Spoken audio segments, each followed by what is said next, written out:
Welcome to the Law Offices of Mary Kennedy. We are addressing some of the comment section questions.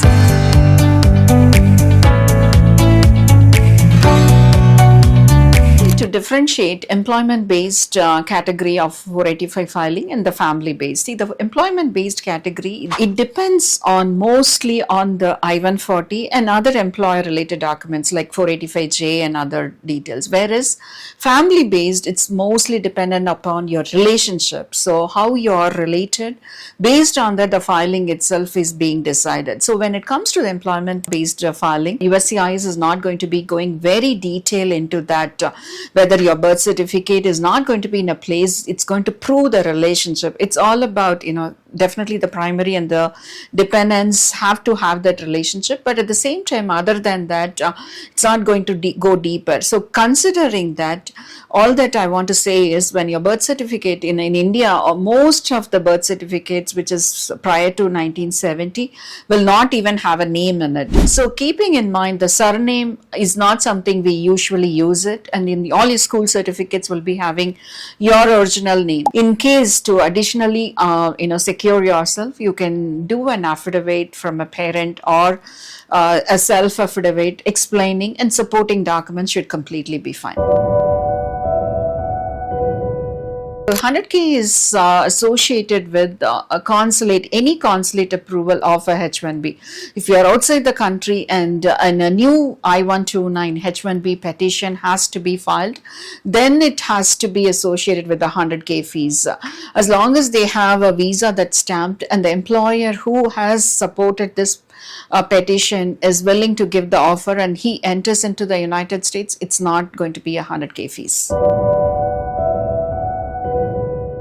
Yes, the visas, we always say that the visa is only for the travel purpose of it. So the visa can be, it's not employer related as well, even though it's you're on a H-1B. So based on the visa, the restrictions or the limitation is you can travel out of country any point of time, but you cannot enter back into the country if you don't have a valid visa. But the I-94 is your status, whatever remains. As long as your I-94 is valid, you can remain in the United States and continue to be your employment on the H-1B that has been approved for.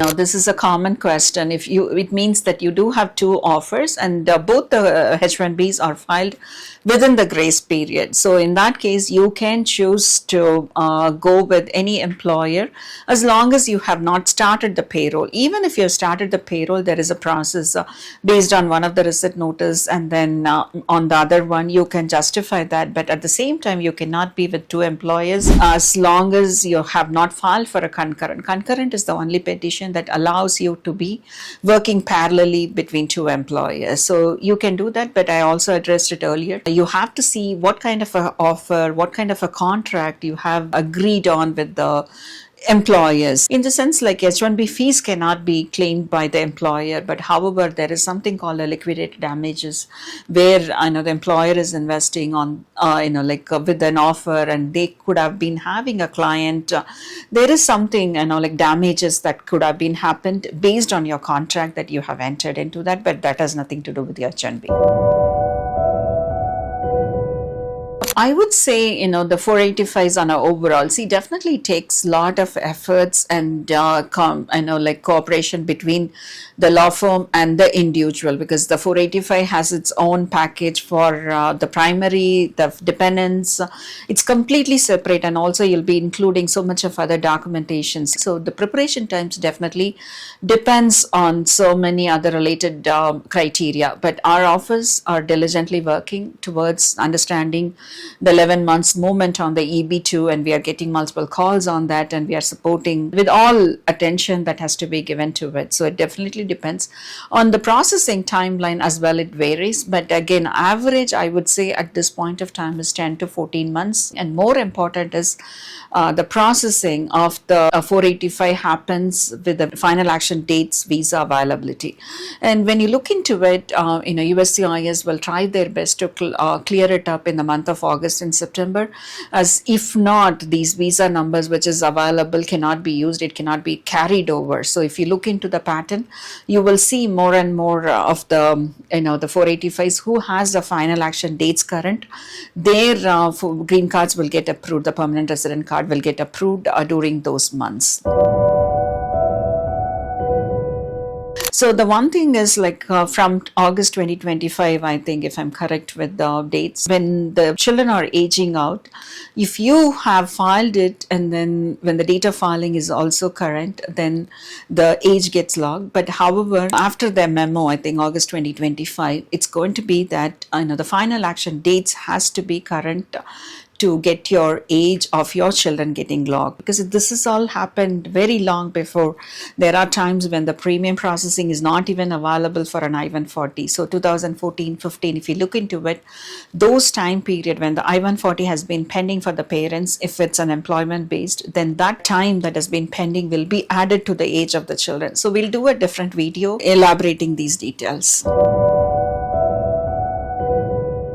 So when you leave the US, there is no grace period that's associated with this. So within the US only, when there is another employer or any another change of status you're looking for, all that matters is 60 days. So prior to 60 days, there was only 30 days period.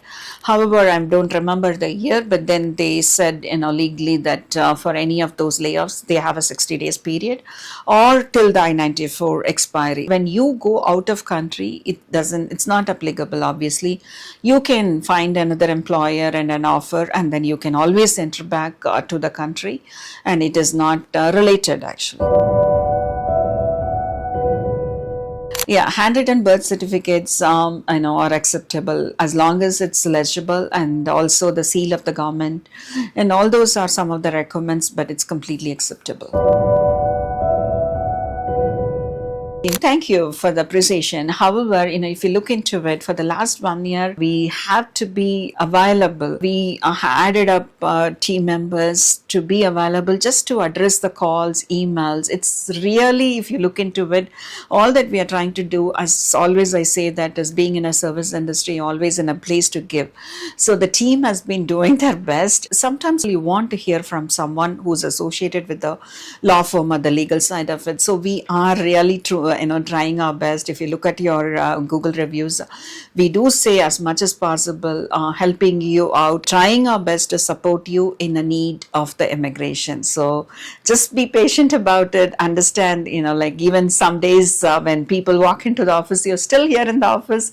It's not like, we want to be, but then understanding the situation, we are trying our best. Not only me, I'm very grateful for the whole team who has been a pillar and an anchor for me to support.